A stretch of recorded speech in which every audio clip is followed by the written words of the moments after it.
Anybody here going, yeah, we're doing follow-up at 100%. It's like, no, it's not happening anywhere. And that's really where a lot of people and a lot of dealerships they're arguing too much. They're just arguing for no reason. If we have more people walking in your door and we do it effectively and we do it consistently, how can you possibly not do better? It's the idea of embracing that and building out the process to make sure that it's automated when necessary. That person going, I've come to this conclusion, boss. Yeah, what is it? The numbers don't lie. Salespeople and buyers, you guys are not responsible for your failures. If you're the type of owner that hires people and then micromanages them, you're a bad owner. I hired them. I went through the process. God willing, you have one. And then they're here. Now what am I doing to make sure that they're successful? But Gen Z and soon to be Gen A or Gen Alpha, right? If you don't know how to talk and train them, how do you think you're going to be successful for the long term? Are you wasting your time and money on inefficiencies in the business? Are sales down and lead conversion rates are low? Are you having problems building or maintaining inventory levels? What does it really take to win in the automotive industry? Get the cars that make sense for your store rather than just wishing at an auction, so it gives you that better control. With over 25 years of experience, Darrell the Wolf Steed isn't just another industry voice. He's the guy who's out there solving real problems for dealers just like you. They'll even say in the Pacific Northwest where you're at that it's a tougher market.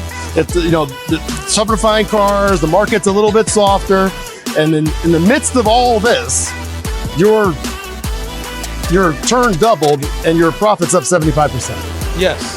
The truth hurts only when it should. Are you ready to hear the truths? Darrell is here to unpack the hard truths and the proven strategies that will take your dealership from struggling to soaring. And he is taking it all in the streets, with real talk, open dialogue, unfiltered conversations. This is the podcast series, Street Smarts, powered by SmartWolf Consulting. All right, guys, welcome to Street Smarts. I am Darrell Steed. I'm your host, and today we are bringing somebody that is definitely going to give us some truth and drop it on the streets. He has over 3 decades of experience, from automotive to food service to building businesses. And what's interesting about his 3 decades of industry knowledge is it isn't just in America, guys. He's taken it overseas, and he actually has that experience that's went all the way across the pond and been able to do it in other countries, which we will talk about.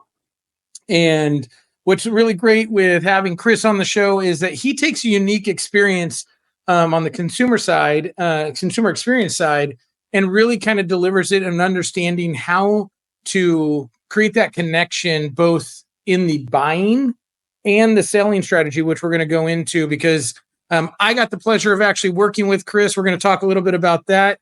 And so we did some unique things. And so with no further ado, let's welcome Chris Tara-Browne to the show. Chris, thank you so much for coming on Street Smarts. Darrell, so great to be here. This is fantastic that you're doing this. It's awesome. So first off, we like to start every podcast a little bit different. Is like, Chris, where are you winning in life and in business? Like, what is going good for you right now? That's a great question. That's an awesome question. It's one of those things that people always say, oh, that's a great question. But actually, that is a real great question, because it gives kind of that foundation of where people are. So I have like 3 aspects to my life, one of which is my day-to-day life, which is at the dealership. So helping a dealership become, not half pregnant. So many dealerships are half pregnant because they're not adopting this digital experience and a user experience and a customer experience. And because they have these old business models, we'll probably talk about that later. And they're trying to live in a 21st century world where everybody gets on there, looks on Amazon, clicks a button, and it comes to them in a day, right? So there's a real big problem with that. But I've been able to take a half-pregnant dealership and move it along that line of learning how to become more digitized. And there are successes and failures in that, but that's very fulfilling for me, is to have that movement, to have no BDC and creating a BDC, to having no AI or really messed up, botched up AI, and having AI that actually works, right? And so there's these things that you're seeing along. So that's my day to day. And then my other part, which is I set before myself that I want to make sure that I'm an advisory board member, a board member of successful companies. And so I had that as a long-term goal. And I'm now basically an advisor to one company that's in the automotive space. And it looks like I'm going to get an advisory position in a company that's back in my beverage days. So that's fun, being an advisor. You don't have to get into the muck all the time. You state the things that are obviously wrong, and then you help people execute them. You don't just be a butthead and say do that, but you actually get in there and you find talented people that can actually solve their problems. So I'm doing that as well, and then I'm just fulfilled in my off time, which I work with community development, with children's classes and junior youth spiritual empowerment programs and adult programs to basically help people be cohesive in their life, their spiritual inner higher aspirations, and their actual life that they do. And that's a coaching thing that I love doing. Yeah, no, guys, as we talk, just so you guys get a little background of how I see Chris. There's very few people that have a motor of outdoing me, and Chris is one of those people. I mean, Chris, this guy, he was up at the same time in the morning, not doing the things I'm doing. He's doing other things. And then he's going to sleep after me. I mean, this guy doesn't stop from helping people, running groups for his church group or his community group, to helping other people when they're down and out. Like, I mean, the guy just, it's a different level. And it was something that was really great when I got to work with you, was getting to see that, because there's a couple people like you guys have probably seen by now, by the time this airs, that had been January on the podcast, and been January we called Disneyland, because I've never seen this guy have a bad day. And if he does have a bad day, it's for like 3 hours and then he's right back to normal. Chris might actually be his twin brother, because Chris, I might have seen him truly upset, angry, frustrated twice in 3.5 years of working together. And it was for like a small period of time. And then he was like, all right, listen, I got it figured out. We're good. We're moving on. So it's a real aspiration to this, what you do and how you help the community, Chris. Now, before we get into kind of what the automotive industry is and things of that nature, to give you guys some background, when I left Kelley Blue Book Instant Cash Offer 7 years, I took on Manley Automotive. Manley was the first client to actually call me, because they had kind of tried to start a buying center, but they were dabbling, like they were kind of doing some stuff, but not really any efforts going into it. So we went in there and and we made it. It was the largest buying center in the country, hands down, not a question. 200 cars a month, plus ICO, plus trades, plus. And part of that is a lot of systems and processes. Now, I'd love to say that I did it all myself and it was just easy and it was all magical, but there was a lot of people involved. Chris being one of them, very specifically, is Chris was an insulation to the process, because he understood VIN solutions, the CRMs, and having to really make sure, what are we doing? Well, we said we're doing this, then are we actually doing it? And then how to measure and track and adjust. And so he did it on the sales side while we're doing it on the buying side. And then we started forming it into where we could do everything into one system, started trying out some things. And the reason I bring that up is we started trying something at the end of my contract with them that I wasn't overly sold on. I was kind of like, I don't know, like this was new, but Chris was like, this is going to work. Like he was in, he's like, it's going to work. And I remember the guy's name, Alfredo, because he said, hey, we're going to get this BDC thing. And I was like, for the buying center, I was like, man, it's really about connection. But I like people who challenge the things that I know work to see if there's a better way. And both of us went into it knowing that if it didn't work, we weren't blowing anything up. We were giving it an attempt to something that could make this significantly better, or you could do with less staff, less hour, whatever it may be. So we ended up doing this BDC format for initial text, because our people came in at later hours, 9, 10 o'clock. Well, people wanted to be responded to at other times. So we wanted to make sure we had that experience. And so I want Chris to talk about a little bit like what you thought about when you were looking at BDCs or whatever people want to call that, right? Having the offsite assistance, and then kind of what that's developed to now, because you've kind of taken on some different projects. You guys have put it in there. Not necessarily increased production, but I would 100% say it increased effectivity or the effectiveness of what's getting done, right? And what you can measure. So tell us a little bit about what you're doing with that. So I think that it's important for like those who are going to be listening to the podcast to think about kind of the premises, right? There's things that we know and that sometimes we bury them because we don't want to talk about them, right? And there's things that we don't know, right? Because we've never done them. So the first thing is what we know is that automation of processes and the base things that people want from you probably aren't that huge. There's not a lot of things to take into consideration. Sure. Whether it's finance, whether it's, the value of my car, whether it's, the price that you're giving me, whether there's these things, there's these areas that we all know. And I think we've talked ourselves in the automotive industry into this thing that's only a human process, only a human can do that, right?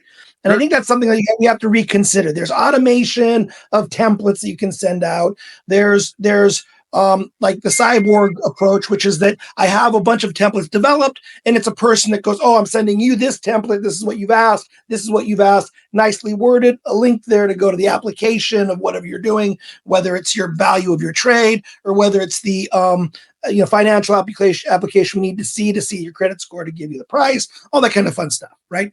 So we got all of that stuff is relative. We understand that that's automated. It's the idea of embracing that and building out the process to make sure that it's automated when necessary, cyborg when necessary, and then actual human being when necessary. And that's sure. really where a lot of people and a lot of dealerships they're arguing too much. They're just arguing for no reason. We all know automation, good. Cyborg, good. Human being, good. Use them all. It's not either sure. or, it's and. So that's when I started to approach my GM and you, and we were talking about this thing. It's like, listen, we're not doing, and let's be very clear, we're not doing follow-up the way we should. Is anybody here satisfied? Raise your hand in the meeting, right? Anybody here going, yeah, we're doing follow-up at 100%. It's like, no, it's not happening anywhere. Right. Except and the ones that do raise their hand, Chris, right, would be like, oh, I'm hitting the task each time. So it's more of like, are we doing effective follow-up, right? Because I can hit the button and say that I completed my tasks, but did I actually do anything of value? Right. I almost just sprayed my coffee on my new MacBook Pro here just now. That's exactly it. It's this thing where you're looking, it's like, how did you call somebody in 1 minute, 4 people, right? Come on, bro, right? And we can, and the problem is that we want to work with adults. Everybody would like to work with an adult, not with these kids that are like playing the system, right? And so the reason that you have to like look at it from that point of view is like you have to treat people as adults if you're going to get adult response. So you have to create a system based on adults, not based on like foolproof is one of those words we use, but I think it's like adult proof. So adults know that I'm doing the same thing over and over and over. We should have a template for it. Yeah, we should. Right? I'm doing the same thing over and over and over. Can't the computer actually send that link out? Yes, it can. Right? So whether your dealership is paying for that extra widget or whatever it is, that's a whole totally different thing. So we knew this thing going into it that first off, we have people in our company that know this process or some of these processes very well. We have tech that we need to start playing with and work with. And we also know that we don't want American employees, which are earning a certain amount of money, who have closer, if they're a good salesperson, if they're a good acquisitions person, they have closing approaches. We don't want them wasting their time on not closing. That's sure. a really important thing. Sure. If we look at our salespeople as a high value and we're training them to be closers, then we need to find people that do the simpler stuff, the info stuff. And the people that are doing info stuff, all they need is training. They need to know the language that we're speaking, which, by the way, in some areas is multiple languages. And they need to understand the lead process, CRM process, and which template to send and when to call and whatever. And that's a call center. Yeah. Right. And if we want it to be 24/7, we do call center, we do AI, we use Podium. Podium's awesome, right? We do AI and call center, and we get more appointments and get more cars bought and sold. That's the approach. Okay. Now let me ask you a question, Chris, because for all the people listening, right? This is one that I struggle with, as you know. I actually think the AI and the BDC, I think it has, like you convinced me, it has a need, especially in acquisition, if deployed, like you said, in the right way. Like it does not replace, it is in conjunction with what you're doing. But when it comes to templates, right, there's this, we'll call it two camps, right? Use them, don't use them. How do you address, or what is your thoughts on when you send a template, it doesn't create a connection and it's not personal. And if everyone's doing the same exact thing, so for instance, let's just say you had 4 clients in the same area, same 40-mile radius, and you put in that same process and they're sending the same templates because you know they work. No one's going to argue that you don't get the effectiveness because you're measuring it, but they work. What do you say to the, like, why are we sending a template when that doesn't create the connection, which is what people are looking for when they're spending money? So I'm going to answer that with a foundational principle, right? And this is something you know much better than I do. You cannot train people to just do muscle memory or to just think. You have to do both. Sure. So in your military experience, there are certain things you just had to know how to do, and everybody just has to know how to do it, and you get drilled on that. That's right. And then there's stuff where it's like, dude, you got to think this out. And you got to know that person's in the right place or not. You have to get there. That person's in the right place. Now we can hit. And when you're thinking about like this level of the funnel, right? The funnel really helps. Who's equipped to do this part of the funnel, and where's the handoff? Who's equipped to do this part of the funnel, and where's the handoff? And that's a teamwork. You have to have teamwork. And once again, getting at the thing we know that we're not doing is we're not training. You as a consultant are living your best life because everybody else isn't doing it. If everybody was doing it, you wouldn't be doing it. You'd be back in the dealership helping out, right? Because that's exactly what happens. You go to any dealership and you go, what are these guys doing? Right? Oh, they're sales guys. No, they're not. Those are not sales guys, right? Sure. I was a sales guy. You were a sales guy. That's not a sales guy. And there's nothing wrong with that. It's the street smarts where you say that's, you call a duck, right? And so you just say, hey, there's nothing wrong with that person. That person could be a top of the funnel operative. That person could be a middle funnel to closer, right? That person could be in finance, right? But you have to be very clear as to where the person is and train them for it. So to answer the question, it's really about understanding where we're utilizing templates. Because if somebody says, I'm not sure if I'm going to be able to, afford the car. And you go, well, the way we can move that is we can look and see what your, interest rate's going to be. And I need an application from you. Right? Yeah. That seems about right. Here's a temp. That's a layup. That's obvious. It's where the nuance, it's the handoffs that I think you have your concerns with. So does any other general manager or GSM or what have you. They have the concerns with the handoff. The handoff is what you want. And the handoff is where you lose the customers all the time, right? So it's funny you said that. And I queued that up specifically because I had a feeling that you'd go into that, guys. And so that what he's saying, so that we can hear that back and you're getting kind of a clarification to it, is Chris did not say turn on templates and use them for everything. I don't want you guys to get that. I don't want you guys to think that, because that is what we hear in dealership language is, oh, we're going to get AI and we're going to get BDCs. And they're like, okay, so we're just getting a lot of robots, so to say, to send out templates, which we already know what that looks like. We did that. We did that back in the 90s. We did it in the early 2000s. And it was like, oh, we hit all this. And we're even doing it today. As he said, we somehow can make 4 phone calls in 60 seconds and leave voicemails, which I can only imagine what these voicemails sound like if you got a hold of them. Is what he's explaining, guys, is templates have its place, which I believe they do. How you use them, when you use them, are based on the dynamic and tone, but more importantly is understanding that it still comes down to that process of understanding how are you conjunctively using 3 different measures, right? Whether it's a call center or BDC, AI for some certain things like in service and like sales operations, how are you using your people? Because like he said, training is a big key.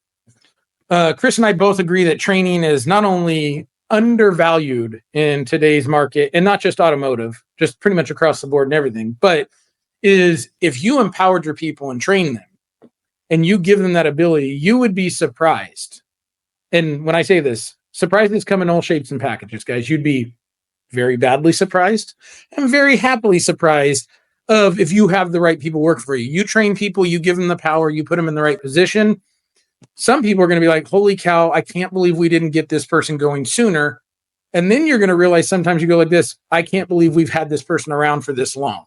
Yeah. But you have to give them that ability and you have to give them the foundational basics of understanding where they're going to see, do you have people that are there just taking up air, right? The carbon dioxide technicians that breathe air, or do you have people that actually have real drive? And they want to be a contributor to your company, but you haven't put them in the right position or the right seat on the bus, so to say. Yeah. Now, Chris, as you're working with, you're obviously still working with Manly. You've got that going, and they're still doing very well. In the sales side, I know in the buying side, it's a little less than what it used to be, but it's still very effective. What is you're working with some other groups because you've expanded, right? And you're doing a BDC operation or something of that nature, which I want you to actually say exactly what it is. But what are you doing that has now opened up this conversation of doing that you had a test case, right? You were able to prove it in one store, but now you've expanded and now been able to do this in multiple stores to where you're able to actually show continuous success with this, we'll call it this bridge of communication with different strategies from BDC to AI and the human element. Yeah, one of the things is that, it's all about being on the shoulders of giants, right? I came to the industry only almost 7 years ago. And, after being in food industry in Russia, China, Kyrgyzstan, Kazakhstan, Azerbaijan, Ukraine, right? And then having that experience and then coming into Silicon Valley, doing ghost kitchens and working with Y Combinator. And then, of course, being here in the automotive industry in California. One of the things that I noticed was I was able to draw from a lot of these wonderful disciplines that I had picked up on the way. And one of the things that was amazing is I learned in my CEO experience in Russia, it was all about finding the guy. I know a guy, right? It's you got to find that New Jersey guy who's going to solve your problem. Like, I know a guy, I got him, right? And it was really weird because I actually understood whether it's LinkedIn or whether it's some friends asking them to do some feelers or who their guy is, right? And it was really amazing that as I started doing things, that I was like, who's the guy, right? And I got this bounty of working in the automotive industry early on with Sean Bradley. Right. So Sean has Bradley On Demand, which is an incredible training platform. When I was taking it, I took almost all of the trainings, about 1,000 of them. Now it's got like 10,000. It's crazy. And then he also has Dealer Synergy, which is his parent company that does all of these different consultations. And so I got hooked up with him. And as I started looking at the BDC approach, I was like watching his videos and then getting on the phone with him and L.A. Williams and his wife, Karen. And so we had these conversations, and it was really cool because he's been there and done that. And whether it's, the one of the things that you have to remember is that in America, especially California, it's like payroll, it's, you got to have some sort of package for the person, 401k, the whole medical, dental, vision, all that kind of fun stuff. You got to have all that stuff, and it costs money, right? Even when we, and there's, if you're talking to real GMs and real principals and owners, they understand the 6 month, 1 year, 1.5 month rule, which is it's 6 months for you to develop a person from zero to something. It's 6 months for you to recoup your investment. And only if that person's there for 1.5 years and doing their job and what they've been trained on, only at that 1.5 years, you actually start making money from that person. 100%. There's a full hidden cost that we don't talk about. And so this revolving door, this hotel door that we're continuing revolving with, we have this we're losing tons of money, right? And what happened was when we got in and said, hey, how much does it cost and how much will we save money? We came to this number. It's about $4,000 to get a great person, right? To make sure they're trained properly. And how much would you pay for that? It's about $4,000 for a person to sit there and do that, 60 hours a week and crank out phone calls. And we went through this backward technology. Sean guided us through that. And I spent 1.5 years. What do you do? What is that called? Sometimes I lose my English because of my Russian. We created a model. So we did the model, right? Okay. We built that out, and we had this model for Sean to look at. Sean looked at it and said, "Let's change this, and this because you didn't do these aspects of my training." So we had built it out, and then he was able to then go to Belize, which is where our outsourced people are. Go to Belize with the Saab and his team, and actually create a hybrid version that he's now selling. So we basically white labeled the technology for him to, and we used his training to build it out. So He was easily able to grab that. And now we're in 8 dealerships now. He's sold us to, and he's going full on. And now I'm working on the BDC outsourced model for acquisitions, which we've been doing for 1 year now. So, I mean, and I'm glad you brought that up. So when we talk about getting used cars, right? Like, Street Smarts is really about how do we get better in the stores. I focus on acquisition because, and for everybody that hears this, that's okay. You can turn me off right after you hear this if you'd like, is selling cars is easy. Okay. Any monkey off the street can sell a car. Any person. I mean, listen, you can go find me a bum on the corner, put him in some nicer clothes, and within a week, I can easily train and develop that guy to be a good salesperson. I didn't say your top guy, but a good salesperson. Buying cars, on the other hand, I will tell you right now, firsthand experience, Chris can tell me if I'm wrong or not, is 10 times harder than selling a car. 10 times. And he actually sits, probably if he's in his office, he's sitting 25 feet away from the best buyer I've ever seen in way of work ethic. I personally believe she's a unicorn. I don't even think she's real. Because she outperforms any metric that has ever been involved in 150 stores that I've helped with building buying centers. I've never seen anything like Yesenia. But it's a lot of work ethic, and it's a lot of personality and a lot of drive. And she has it. But when you're talking about acquisition and getting cars and then having that strategy and being able to do that, I'm just curious what you think, right? Because you're building this out. So like, I know that you have been modeling this in Manly, helping with some of the off times and things like that. And you might have another stores. How do you think, because I don't think it replaces, but how do you think this helps a dealer in that acquisition space from either private party, third party lead providers, trade-in opportunities, to where they can become more effective to get appointments there, right? Because it's still buying the car you're at the store, but how does this system, or how does this really put it into control back to the dealers? Or what do you think it's going to do for the dealers, so to say? So I don't want to go too long, but I think that the people who are watching this podcast are going to want to hear some of these things. The first thing is that we're racing against a human resource payroll issue, right? And payroll grows, and there are many different dealerships out there that are really heavily commission focused. There are some that are not heavily commission focused, and there's just some honesty that we have to understand, is that We built the place, we got the franchise, and we're doing the thing, right? And we have responsibility. People who work for us, depending on where they live, they have an amount of money they have to earn, or they're going to come to work with an attitude. And sales is stage work. You got to be on, and you got to be happy, and you got to be bubbling, you got to be ready to go, because you get a lot of crap from people. Sure. Especially in California, we got a lot of entitled, weird people, right?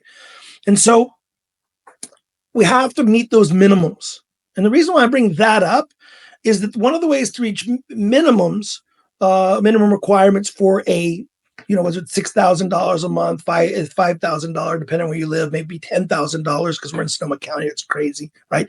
If you don't hit those minimums and give that to a salesperson who's out on your front lines doing your thing, then you're going to go to your CarMax model, right? Which is a whole different model. And I don't think anybody here wants to go to the CarMax model, because you don't have $1 billion to spend to get into it.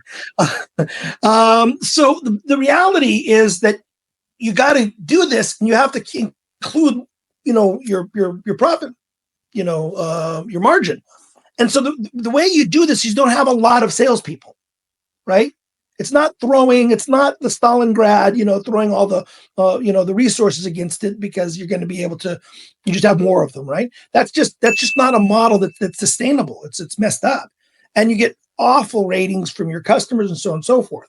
So the way in which we can do this is we can be very clear in that 4-stage process or 3-stage process, whatever you want to call it, right? Which is basically getting somebody contacted, getting somebody in, or ready for taking a delivery of a product or picking up a product if it's acquisitions, and then getting them to that next stage of finishing everything up and making sure that they've got something, and hopefully some back end or what have you, so you can make a little bit extra money on top of that. So those processes there's dedicated people. There are a few people out there that can do the entire process to finance. They exist, right? But we know that those are unicorns.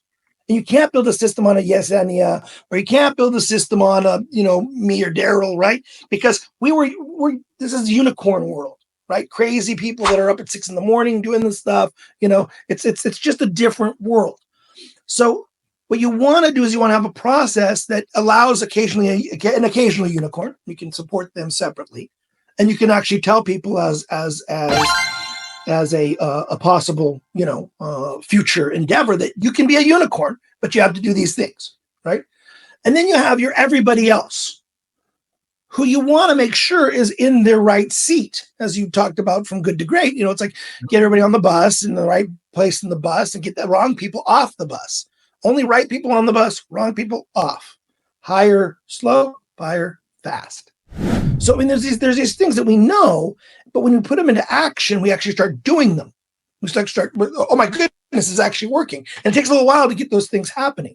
So what we're talking about here is if we can create a system in our dealership that works within our reality, that is allowing the people, BDC-like people, to call and bug the snot out of people until they say, yes, I did put that contact information in, and no, I already bought here. And we put them into 3 buckets: yes, no, maybe. Really simple. Their job is to get to yes, no, maybe. Do you want to come in for appointment or delivery? Yes. Do you want to come? No. And then maybe. And no has to be qualified, and then maybe has to be worked on. So if you get those people to get to that level, then they hand it off. And that group of people needs to be trained as well. But they need to be trained, and they can be somewhere else, and they can be earning $1,500 or $2,000. And then the people that are working and governing and earning money off of them and paying their their back end stuff like taxes and all that stuff. Sure. So all that comes out to like $4,000. There you go. Boom. These guys are doing it. Now I'm getting all the way to here. Here's all these appointments. And on top of it, you're using AI, which is your other times. Once again, Podium, Bradley, I'm just promoting them. I don't own their stake in their companies. Podium's, $3 billion. They don't need my help, but they're doing excellent work. Right? So the reality is that you do that and you get the person to there. and you work with AI. One of the biggest things I found out that people don't understand with AI is a large language model, the ones that we're using, right? And the large language model needs more language. So for instance, if a person goes, if the AI says, yeah, the car's in stock, because it's not connecting, it doesn't have a little drone AI that's going around going, the car is here, right? We're not there yet. So what happens is that AI says the car is here and the car is gone. It just rolled out 15 minutes ago. So yeah, guess what? You're going to break, you got to break some eggs, right? It's going to happen. It's just reality. And you got to be able to work on that and go, hey, it's, we call it our outsourced work from home assistant. Yep. And they're working from home in a computer. So when you work on AI and you work on the people that are moving the person into an appointment, and they've been trained well and they have the right templates and they understand this thing, what's going to happen is simply enough, you're going to get more people setting appointments. And remember, you give bonuses on appointments that show. Now, guys, just so real quick before Chris finishes, there was no prep to this podcast. Okay, so you guys have probably heard it, is I do not for any reason believe in a pay plan. I don't care what state you're in or country for that matter, that should be paid on the result. I think when we pay on the result, that's all we focus on, and we don't focus on all the things that go with it, which is, okay, and not the how many calls you make and text and all. No, is if you make 100 appointments, I don't even care about that. It's how many show up to my store, because you can make appointments and you do a terrible job at it and none of them show, then I have an appointment problem. But if I get 80 appointments to the store from acquisition and we only bought 3 cars, is it my fault or is it the evaluation teams and the manager's fault? Like, there's no chance you're laying that at my feet. I got 80 people in your store and we only bought 3 cars. We have an evaluation problem. So I want to pay people on getting them to my store. I also want to pay them on the result. Like, I'm not saying that they're not getting the result, right? Like, but I want them getting paid on every phase of this because they influence every phase. So appointments shown, appraisals done or inspections done, and then the paperwork or the admin of it of completing the deal. But I'm glad that he just said on appointment shows, because at the end of the day, and mind you guys, what Chris is telling you, he's giving you a lot of deep dives into this, right? He is giving you as much street as you can handle right now. He's got you laid out on the concrete. But the reason he's doing that is letting you know is complicated is the setup, right? And you have to have guys that know how to set it up. Is that he's telling you it really comes down to very simple metrics, right? Is who does what, who's responsible for what, so process. And then he says in appointments and everything else, is if we get people to your store, please explain to me how you fail. How do you not sell or buy more cars? If we have more people walking in your door and we do it effectively and we do it consistently, how can you possibly not do better? Well, I can answer that for you. It's a you problem. It is no longer a process problem, because if I bring 100 more people into your store than you had the month before and you don't sell any or buy any more cars, I can tell you right now, you have a you problem. And when I say you, it starts at the top. Don't blame anybody else but yourself, because leadership is never from the bottom. I wish it was, but it is always from the top down. But Chris, yeah, tell us. So now you've got the appointments there. Well, I want to say something about you, Darrell, right? It's a good thing. There's so few of those. So the thing is that one of the things I always could trust Darrell with was honesty about where we're at, right? And ownership and accountability of himself, his team, and then the external processes that are governing what's going on.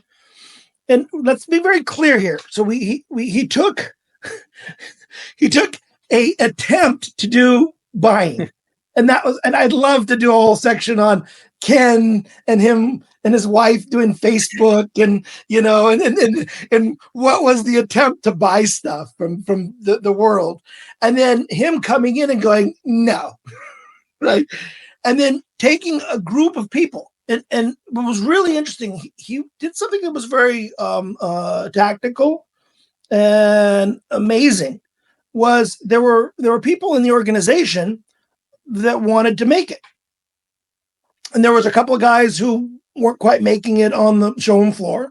And there was a couple of gals that were in administrative and reception.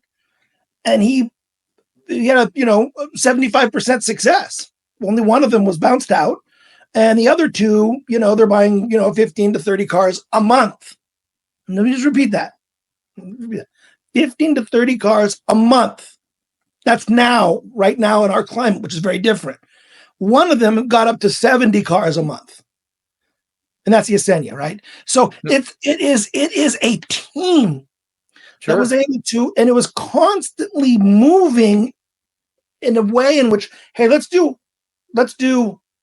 Craigslist. Let's do Van. Let's do Facebook. Let's do Auto Trader, right? Experiment in all these places. And then let's do KBB leads, right? Now, recently we've been doing, Car Gurus, Sell My Car, whatever it's called, right?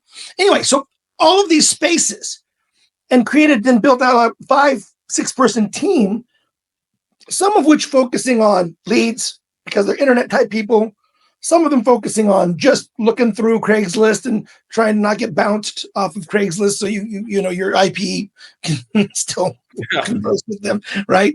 And so all of these things, right, to deal with, right, to get cars. And let's be clear, your best month was what? 200 and something, right? Yeah. 270 cars. Don't focus on that because that was a 1 month. But realistically 220. Really, we're talking about 150 to 200 when we're really riding high. Yeah.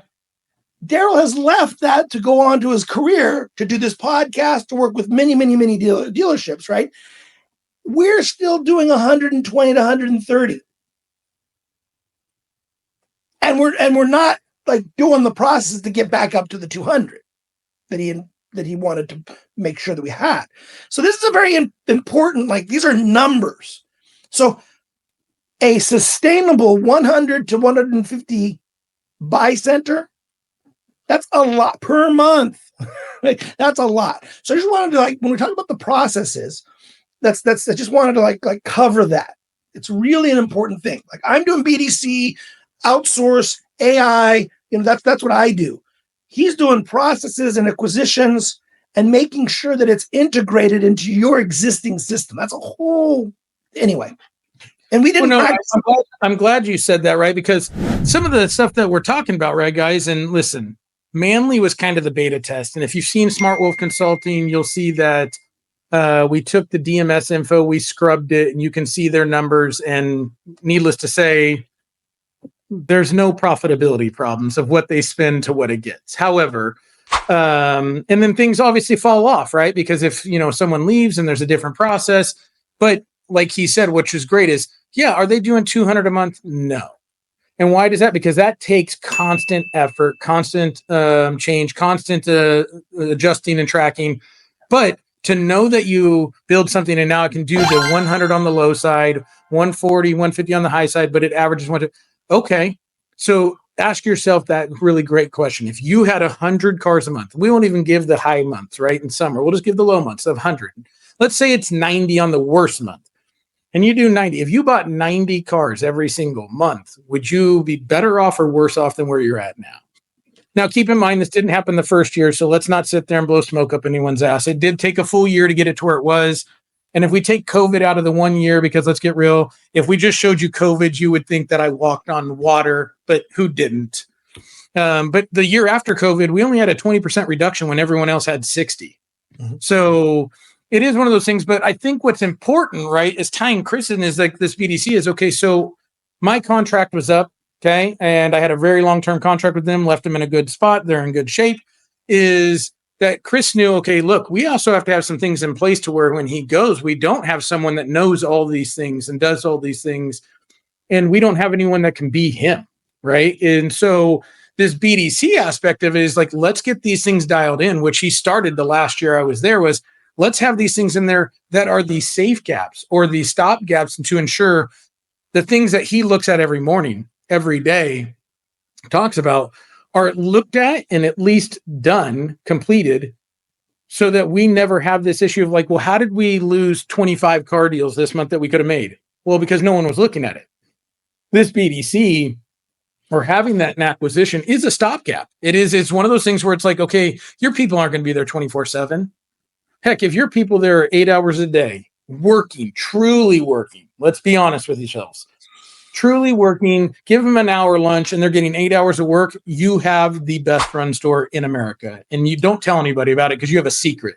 So keep it to yourself. Realistically, you're lucky if you get 50% effort out of an 8-hour day out of people as a whole, as a team.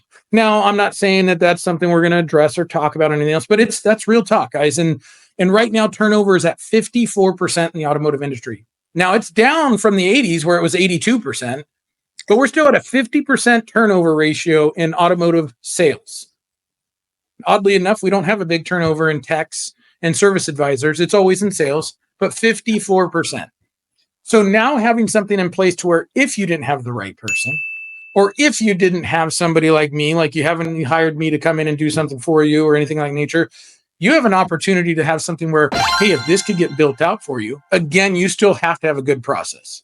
You could get the BDC that Chris has developed. You could get me. And if you're not going to work a process, there's no tool in the world that's going to help you get out of a problem. But are you looking at how do you insulate your business for consistency? Because I say it all the time on this podcast, and it's the only thing that's been consistent about the car business in my 25 years is inconsistency. So if you can get your dealership to where it's like, I don't see this. I don't want to see a cardiac rhythm, right? I want to see a nice little sound wave, right? Like, and then maybe like a little whoop, okay? And then we kind of go up here, and then a little whoop, and then we go over here. I don't want to see this. I don't want to be doing this. Like roller coaster rides are fun, just not with business.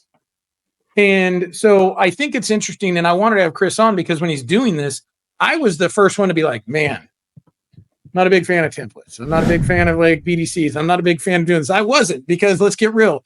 The way I'd always seen them was, I mean, I'll be 100% honest, they were garbage. They were a lot of this boiler room type conversation. And then like you said, bugging people, but nothing of value, nothing of content. It was just call till they buy or die, call till they buy or die. And it kind of soured the auto industry.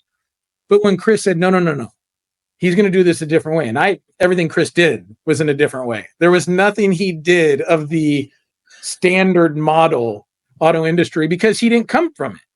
He came from overseas, seeing different things, from food service, building businesses, building franchises. He was all about service. So I was like, hey, let's do it. Like, I'm in. And I wasn't in on the system. I was in on him. I was in on him saying that he was going to be able to do something. And I was like, I know what he's talking about. I can't do. But he's saying he can. And I actually got to learn that from two of the owners I got to work with. And a lot of owners, I want you to take this away from this, okay? And before I say this, I need to make sure you guys understand this. The truth hurts only when it should. So as I say this, if you get offended by it, it's because the truth hurts only when it should. If you're the type of owner that hires people and then micromanages them, you're a bad owner. You're a bad GM. Good GMs and successful stores hire the right people to do the job they're really good at. The job, not 20 jobs, the job. And then let them do what they do and then manage that person and the expectations of where you're going. Don't micromanage what you think you know on a person that's good at what they did. You didn't hire them because they were kind of good.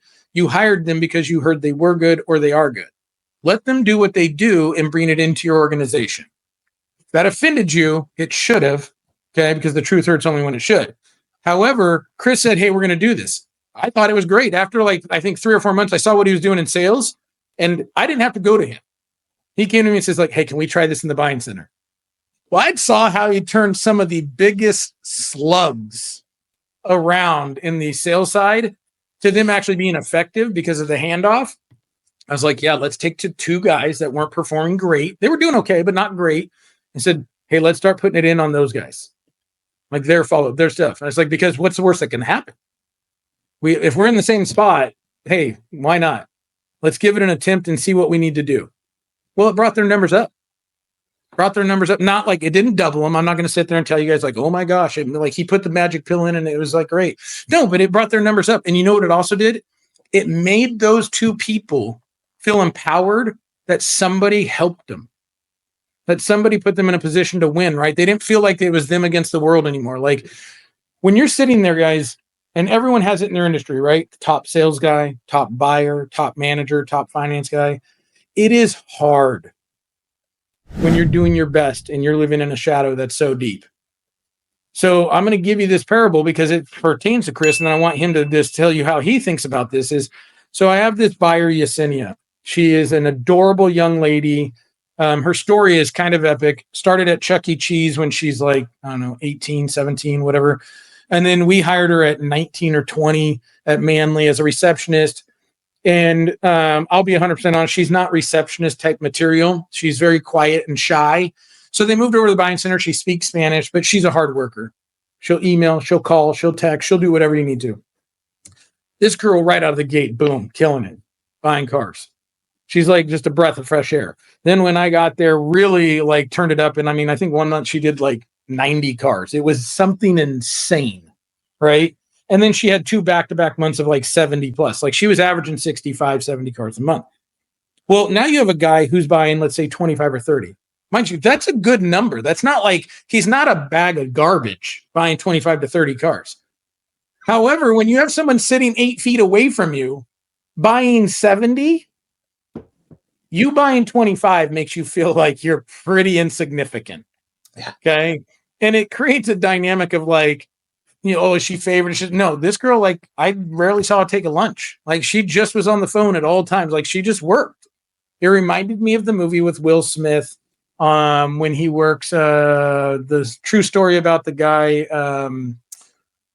Pursuit of Happiness. Pursuit of Happiness. It reminded me of that. It's like his fingers on the button. He doesn't take a bathroom break. He doesn't do anything else. Like, that's what it reminded me of. And so when you think about that, is like when those people start feeling discouraged because of the environment or because of just circumstances, Chris came up with a way to re-empower those guys to where they never felt defeated again. So when we think about these things, guys, and I want to get Chris's insights on this, is that this isn't just something that can help your business. It's something that can actually help your people. And Chris, I'd like to like kind of get your insights of like how you see that also working with people and how you've seen it really change the embracement and like you've seen every day, because I know I saw it and I'm curious what you continue to see. So, let's take this example is perfect, and that's very specific. So we have these people that are, you know, first off, you have to somehow, and I use Urban Science and a couple of other programs, you have to somehow help a person come to the realization, just like whether GMs or principals, a salesperson has to come to the realization that they're part of the problem. Right? You know, sure. the common denominator of all my problems is guess who? Me. So it's like if you take all the part of it. Yeah, like if I'm always involved in the problem, I've got to be part of it. So the question is, what happens when you can basically utilize data, simple data. So the first data is you have somebody who's getting 70, right? So no matter what you want to say, or 60 or 50, you know, depending on her month, right? This is one data point.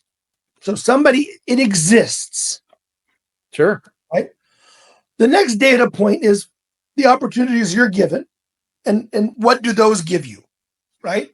So if you look at all of the things that this other person has done, you have the amount of opportunities and the amount of conversion, right? And we all know this, but we don't live in it. One of the biggest things that we throw data sometimes out, but we're not like literally going into it and discussing each person and go, what do you see? And helping that person come to the realization.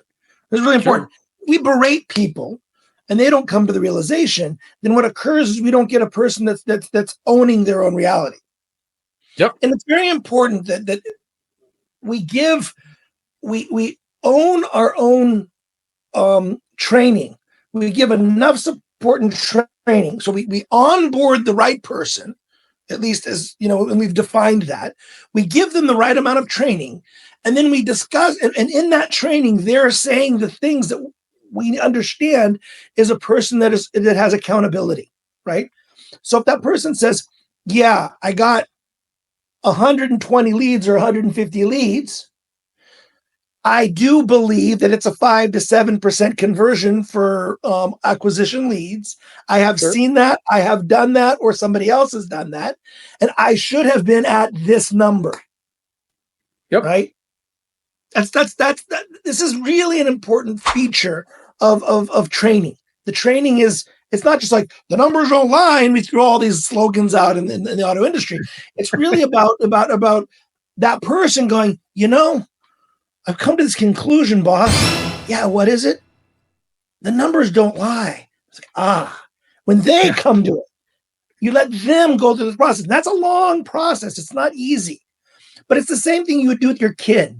At one point in time when your kids get to be 11 to 13 or whatever, you have to start letting them fall down. And it's painful. And you can't fire your kid, at least if you're a normal, good human being, right? I disagree. I'm firing them all. You're out. We got a great, adoption agency. So anyway, you're going to your crane. Anyway, so the thing is to really think about, like I hired them. I went through the process. God willing, you have one. And then they're here. Now, what am I doing to make sure that they're successful? And you're going through that painful, 11 to 15 years old. And so once that occurs, and once they become aware, they become empowered. Sure. This is where my junior youth spiritual empowerment program and the 14 books and the 3 books that are training animators of this process comes into. But you're training them. And so what I do on my one-on-ones every week in my bi-weekly meetings is I make sure that we are still clear that these are the numbers. We are still clear that this is where we're at. We're still clear that this is the vision you have for yourself. You're setting your goals and you're achieving them, right? And these are the things that you're going to go, yeah, this is normal. But if I get a lead, right? Or if I get 20 leads and I believe there's one deal in that, 5%, right? Then I understand what I'm doing with those leads. Yeah. I'm understanding that I'm holding myself. So when I hit a 3% or 2% month, I'm not blaming the leads, right? You might be able to blame the market because of the volatility and the craziness, but that's going to be part of your formula. It's going to be lead source plus action plus. In the sales, we've come down. I didn't get enough time to do it in the buy center as much because I had too many variables with the people working leads. But in our sales division, we know, and it's concrete, 100 leads, 100 follow-ups, 100 follow-ups gets you 0.8 to 1 car deal. That's just the way it is. And it's insane. It's like literally at the end of the month, the person goes, I had a bad month. And I go, well, how much follow-up? How many follow-ups did you do? Yeah, yeah. I had 1,100. It's like, how many car deals did you get? 12. And I'm like, what do you want from me? Yeah. Right? Like, what do you want? Well, and I think it's funny you say that, right? When it comes to metrics and being able to show people this is in the acquisition world, I get talked to all the time. Well, when I do conversations with dealers, they're like, well, what's your KPIs? And I find it mildly comical because when I tell them, they're like, it can't be that easy. I'm like, but it is. And it kind of goes down to what you did. You really went like this. I'm not going to have any conversations about all these other stupid things out there. No, I'm getting it down to the very specific to where we can have a conversation with the people of like, if you did this amount and then you didn't get these results, now we can talk about if you did, for instance, if you're in V-Auto or if you're in Vinky or anything else, your appraisals, purchase appraisals, right? How many offers did you send out? If you sent out this and you didn't close at this percentage, is it what you're sending? Is it your follow-up? Or is it the cars you're looking at, right? But if you don't send out this amount and you go, well, I only bought 10 cars. Well, how many appraisals did you do or inspections or whatever it may be? And you go, oh, I did 150. I'm like, okay, so, and using like your store example, Yesenia did 890 appraisals. You did 150. Why are you so surprised that she literally bitch slapped you all over the place? Like she did 8 to 1, right? And has other things in place. So it then, like you said, talks about getting to that conversation and that training of, are we developing them to understand what they need to do? And then are you making it attainable on both a daily, weekly, monthly basis of, okay, don't like, oh, I got to make 1,100 calls or 1,100 follow-ups. You're like, holy shit, that's a lot. But then you go like this, is it? Because now you can break it down to how many do you have to do per week? And then how many is that per day? And then, guys, we can't eat the whole pie at one time. I mean, some people can, but you're going to get a stomach ache, right? Is if I say, okay, I need to make 30 calls a day and this and that, or 30 follow-ups, or I got to do this many appraisals, like, okay, well then how many is that an hour? Like I told a store just the other day, I said, hey guys, you guys need to do at least 20 appraisals per person a day. And they were like, oh my God, that's so much. I'm like, you're here for 8 hours, guys. That's 2 an hour.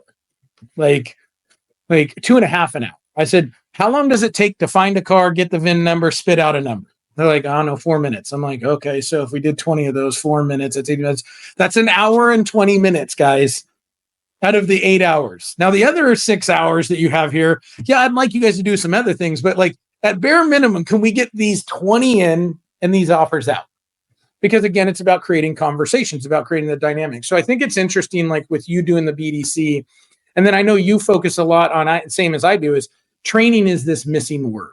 Training is, call it the F word of the car business, right? Like it's just something that we, and by the way, the F word, guys, is not the word we're thinking of, okay? The F word is failure, okay? I mean, we could use some other F words, okay? But the real F word is failure, and the failure is we want to hire people and then magically expect them to just know how to do the job. Now, I'm going to tell you, I give a 100% pass.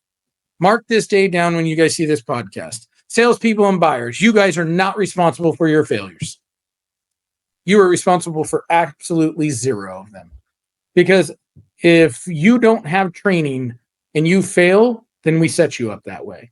And the reason that we fail in training has got to be something that we put more focus, right? Whether it's doing these BDC things so that you, by the way, guys, the reason I'm making the segue, and you're going to see here very shortly, if you had a BDC type thing to where you didn't have to do some of the mundane tasks, as Chris says, like the tasks that anyone can do, the low level people could do, and you don't have to waste your time with that. Guess what you'd have more time for? It's that T word, training. And the reason I say that is, let's look at our management team. Let's stop looking at our salespeople. Let's stop looking at our buyers. Let's look at our management. The last time a manager ever did any actual training? When's the last time a manager went to any type of communication classes on how to communicate with millennials? I would love to hear that. Okay. And more importantly is, if you don't know how to train today's millennia, I'll give you millennials a little bit, right? But Gen Z and soon to be Gen A or Gen Alpha, right? If you don't know how to talk and train them, how do you think you're going to be successful for the long term? You're toast. More importantly, if you don't know how to train your people because you're not staying up with the times, right? And the methodologies and things of that nature, how do you think you sell to that generation? Because if you don't know how to talk to them, you damn sure don't know how to sell to them. So I say that for all you old school war horses, okay, that this is how we've always done it. Well, how's that working for you? Okay, COVID's over, so I have a funny feeling that you're uncomfortable now. 2, what are you doing to change your own business, right? I have a product that has a web academy. I'm in the education space now. I thought I was in the sales space, but I've now been corrected to say that I'm in the education space, but that's fine. I love it. I love what I do. I have a genius group or a mastermind of, like, if you want a deeper understanding, you have to invest in yourself. There's nothing for free that's worth it. Anything you can get for free probably is a tidbit and nothing actual practical. But if you guys talk to Chris, and I would reach out to him if you guys can, he's already talked to me, and listen, it's going in one of my stores that I consult with, because I'm really curious on one of the stores that's underperforming. If I could take some of those away, could we drive in more traffic, right? And I'm curious to the sense of, like, this store struggling. So if they're struggling because they don't have the right people, or they're not following the process when I'm not there, guys, I can't be in all places all times. Even if I give you the processes, could we put something in place that would insulate them? That's my job, is to help a store make sure it's insulated as possible, consistent as possible. What are we doing with training so that we can make the people where we need them to be? Like he said when we first started, guys, Chris said, and I thought he said it so eloquently, right, are we training, like, we got to train people to then be the salespeople, and then train them to be the closer, and then maybe they're F&I or managers. Like, what are we doing to ensure we get them to that path? And then let's start with the most simple thing. Are we even asking them where they want to go, what they want to do? Are we asking them? Because if someone says they want to be, 10 car Ted, right? They want to sell 10, 15 cars a month, and that's all they want to be. Is that so bad? I don't know. Like, you have to decide that for your own store. If I'm a buyer, like if I'm running a buying center, I want like 2 or 3 people that are cool, that are like consistent at 20, 25 cars. And then, yes, I want 1 or 2 that are like, no, anything less than 40 or 50 is a failure to me, because I need those alphas. I don't need 5 alphas. That's going to create a different level of chaos that we have to deal with. But you have to ask yourself, if they don't have any aspirations but doing that job, that's what they're happy with. Let's not berate them for it. Let's embrace who they are and embrace what they do. Now, the ones that want to do more, you've got to challenge them. You've got to do that.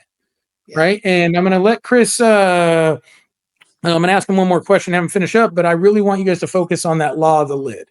I want everyone that watches this particular episode, okay, this is your mic drop in the streets for today, okay? If you're a 5 or a 6 or a 3 or a 4 in the level of 1 through 10 in scales of acquisition, understanding acquisition, not going to an auction and buying a car. Any clown can raise his hand and buy a car nowadays, okay? Because that's what it takes. Raise your hand until they stop bidding and then you own it. But understanding the process, methodology, and everything else. If you're a 2, 3, 4, or 5, how are you going to get your store anything above that if you don't get somebody in there, or you yourself learn some education to get yourself to an 8, 9, or 10? Your people can only be as good as you push them to be. And if you're a 5, that means the best you can make your people is a 5. Yeah. Now, Chris, what I'd like to ask you to kind of wrap things up is, if someone were to say, hey, Chris, I'm really interested in, how would they get a hold of you and like doing like that next step BDC? And, you know, how much time do you need in order to kind of go over with them to make sure they're the right fit, right? Because as we know, not every store is going to be the right fit for what you do. So my phone number is 650-892-4727, right? So hopefully we can put that in the bottom. It'll be in the bottom. It'll also be when we clip him, so you guys will see it. But I want you guys to understand, and how much time do you need with them to find out, is this the right fit for him? It's a 15, 20-minute conversation. I mean, it can go longer as the needs are, but it'll be me just asking some simple questions. Do you have a BDC process already? Not, where are you in your buy center or sales? Because I also do sales as well, approach. And then it's really also kind of thinking about like the platform that we build. So I do a platform of, Bradley on demand training, the podium, so there's a whole bunch of other little pieces to this, because the training, go back, I know a guy, right? And so, I know a guy.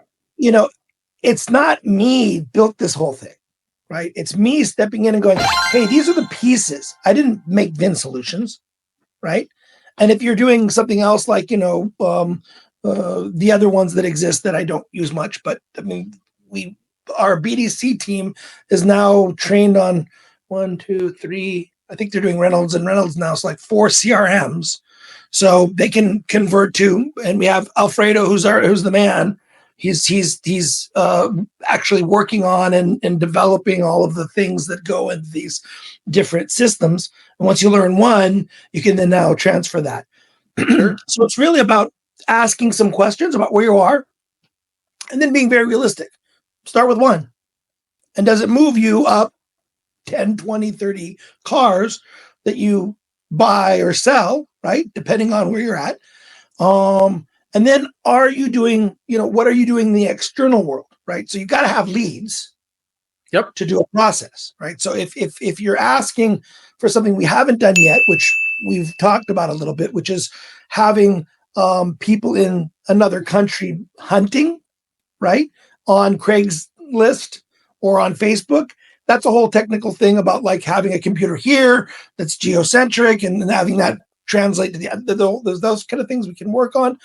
That's a different process, right? Sure.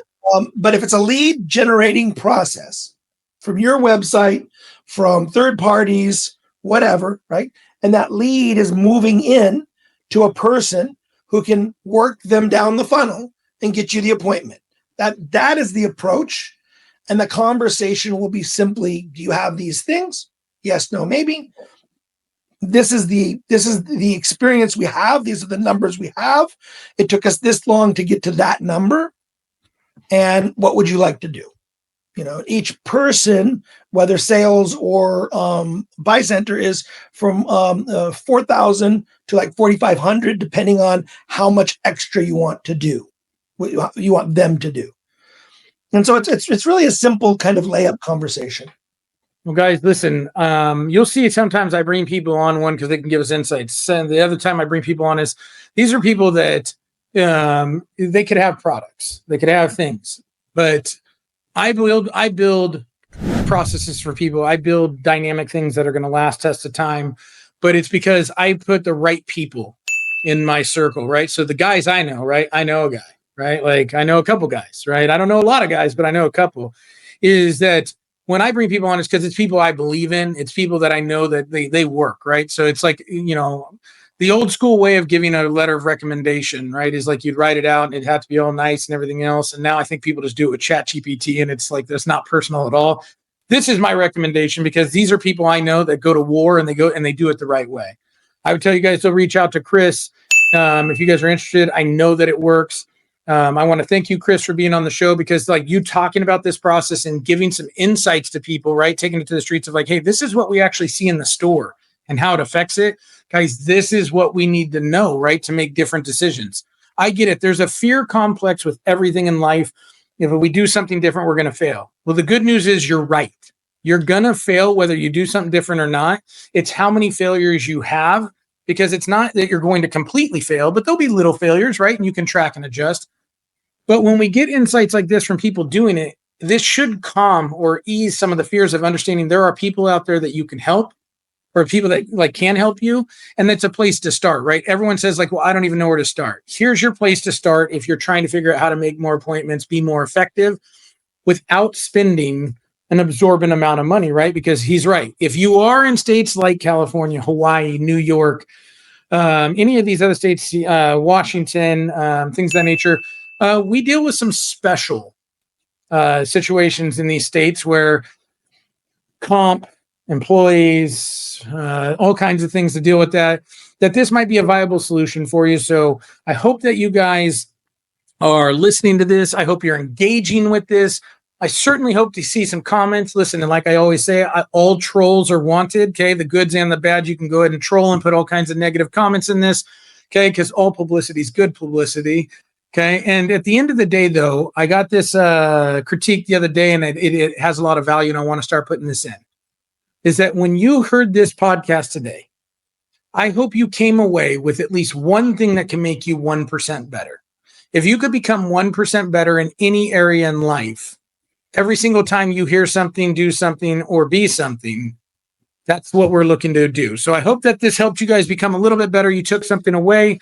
This is Darrell Steed and Street Smarts. Thank you, Chris. Stick with me for just a second, and we're going to wrap things up.